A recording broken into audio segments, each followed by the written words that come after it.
Good evening and welcome to Tucker Carlson Tonight. Political campaigns are all about how you finish. You can be more popular than your opponent is for months, even for years, forever.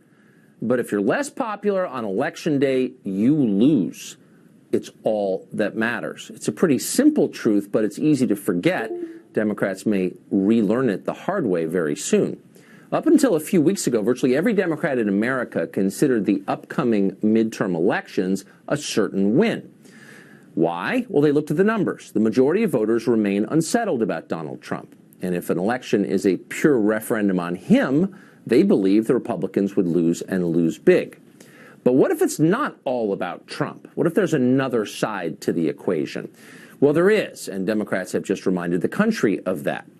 It all began with Brett Kavanaugh. Democrats had plenty of ideological reasons to oppose his nomination to the Supreme Court. He'd written hundreds and hundreds of decisions, but they barely mentioned any of that. Instead, in their frenzy to oppose all that Trump endorses, they tarred Kavanaugh as a rapist. They tried to destroy his family and his life. Evidence and due process were irrelevant, they told us again and again.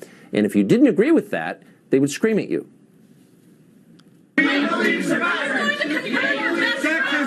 I believe her. I believe what she said. It rings true to me. I believe her. A large number of Americans believe her. So those are not ideological attacks. Those are Stalinist attacks. And they horrified normal people across the country, not just right-wingers, but people right in the middle. Ever since, Republicans have been rising in the polls. For the Democrats, the lesson of all of this should have been very clear. Keep your crazies under control, at least until Election Day.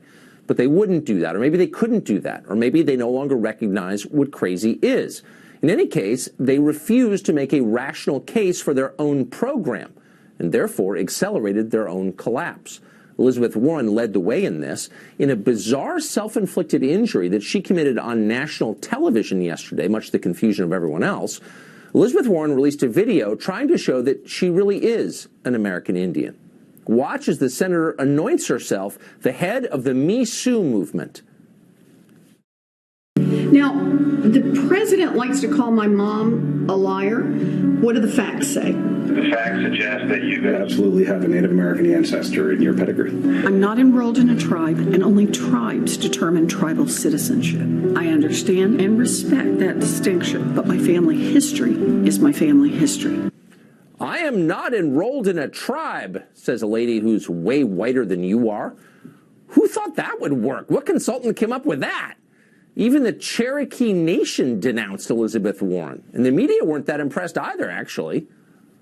It's not 1/10, it's not 1/100th, 1/1000th and 24s does not allow you to say you're a Cherokee. It seemed to be that this was a way of getting the Pocahontas thing out of the way, put the test out there, now she can move forward, and I don't think it does that for her. I don't think that the standard of what was found in there is going to be satisfying the people. Best I can gather, according to your paper's reporting, she's 1/1000th or something like. I mean, I think I might be just as Native American as she is. Well, some in the press did defend Warren. Of course, they couldn't help themselves. But their case hardly helped the Democratic Party because it was just too crazy. The New York Times informed us that anyone who questions Warren's story, her ethnic appropriation of Indian culture, is, you guessed it, of course, a racist. Watch. In terms of the Elizabeth Warren, the attack on Warren, I believe that was actually about white anxieties among Donald Trump's base about who's white in America. Yeah, keep attacking people for their skin color. Maybe that'll work, just like it did in 2016. To Democrats, that still seems like a good idea, along with a lot of other notions that ordinary voters find scary and repugnant. Self-described socialists advocating for abolishing ICE, border controls, effectively eliminating the barrier between us and other countries, and therefore eliminating our country. Maxine Waters cheering on the mob, or as Don Lemon over at CNN calls them, people who are angry. In Arizona, where Democrats assumed they had an easy pickup of a Senate seat, their nominee, Kyrsten Sinema, has been exposed as a kind of lunatic who opposes all immigration laws. And apparently, she says, finds the Taliban more bearable than her fellow citizens in Arizona. Watch. States are the laboratories of democracy, and then my state, Arizona, is clearly the meth lab of democracy. For the past several years, people would watch what was happening in Arizona and be like, damn, those people are crazy. Is it something about the water? No, the water's fine. We stole it from Colorado. The meth lab of democracy. There's a way to get votes. Democrats could probably get away with all of this and more if they at least had an agenda that worked, if they could demonstrate our ideas bear fruit that you might want to eat. But they can't do that, not even close. California, which they run completely, is failing, sadly. While drugs and human waste fill the streets, middle-class people leave because they can't afford homes there. Portland, Oregon, meanwhile, one of the prettiest cities in the country, suddenly looks like downtown Managua, with bandana-clad thugs ruling the streets. Meanwhile, the city's impotent mayor, a wet liberal, of course, orders police to stand down.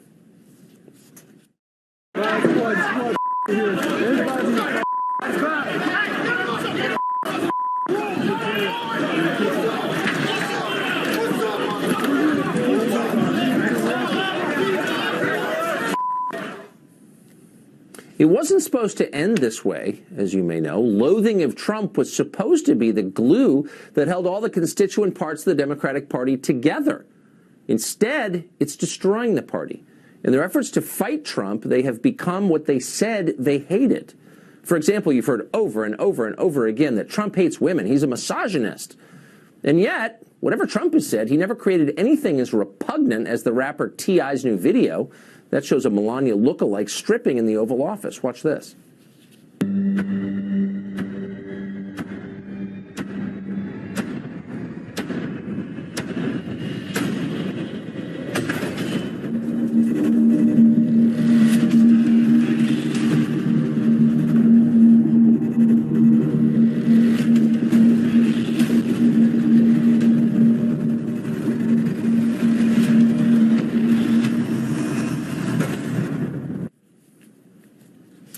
Yep, it's the party that cares about women.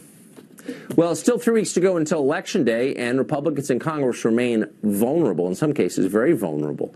But at this pace, Democrats may fall far short of what they expected. What was their mistake? As usual, it was revealing who they really are. Joining us tonight is Julian Epstein. He's the former chief counsel to Democrats on the House Judiciary Committee in an earlier, more reasonable time. So, Julian, do you think, as you consider the political landscape 3 weeks out, that Elizabeth Warren, one of the leading presidential candidates for your party in 2020, that her racial makeup, her DNA results, are kind of a key question for most voters?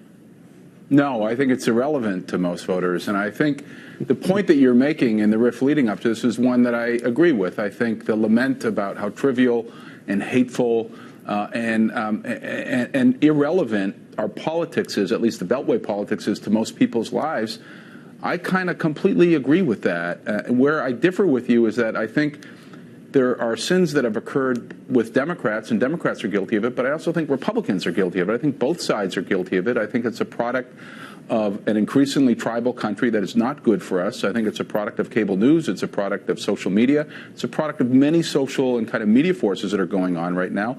But both parties seem to be at each other's throats. They seem to be increasingly ugly, and it seems to be increasingly irrelevant. Democrats lost the election, in my opinion, in 2016, in large part because they didn't have a really good, compelling answer for the middle class. They also didn't get their base out as well as they could, but they didn't have a compelling answer. They didn't have a compelling policy for the middle class. The middle class has basically been in a recession since the 1970s. There hasn't been a wage increase for most middle-class workers since the 1970s, since the oil embargo. I mean, very, very little. And that's a Democratic and a Republican problem.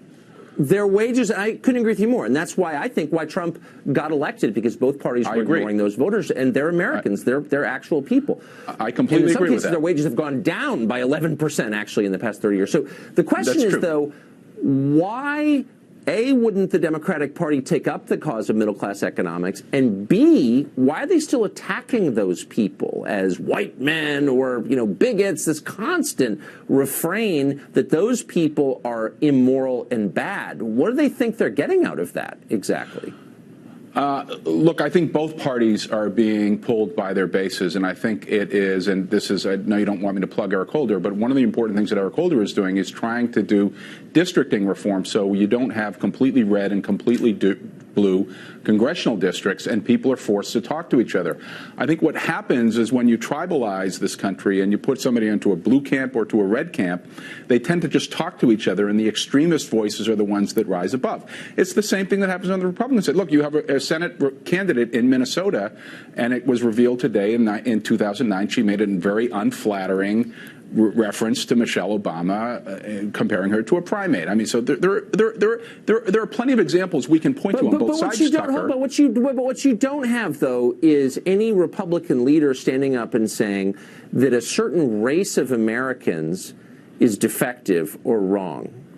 Racializing everything and attacking people on the basis of their skin color. I mean, that seems like, look, we can debate the issues, but that, and I think we ought to, we try to on this show, but doing that, I mean, that's the most divisive possible thing you can do.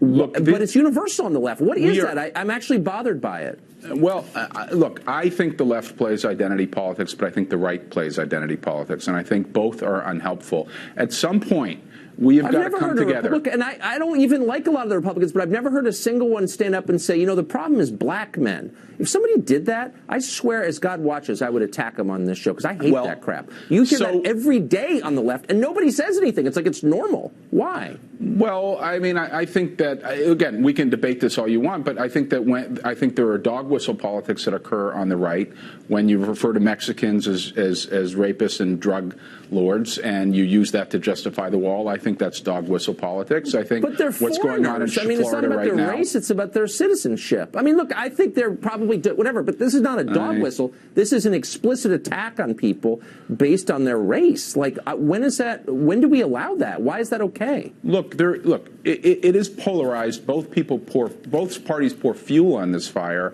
There is a reason that Republicans get less than 5%, 7% of the African American vote. It's because it's not speaking to them. So the party isn't speaking to them. But look, at some point, you know, look, you got to wrap it up, because I'm being told we're out of time, but I'll let you finish this. No, I was just going to say, we have bigger problems out there. We have the problem of the middle class that we agree on. We have 25% of the global economy. China's got 15%. In a matter of a decade, they'll be our size or bigger than us. India's right behind them. We have very big issues to deal with, and this trivialization of American politics that is occurring on both sides is just horrible for this country. Julian, thank you for joining us tonight. I appreciate that. Thank you. Another migrant caravan of people from another country who have not been invited to this country are coming nevertheless and telling us that we're not allowed to do anything about it. Will that caravan make it to the U.S. border, and what exactly happens if and when it does? That is next.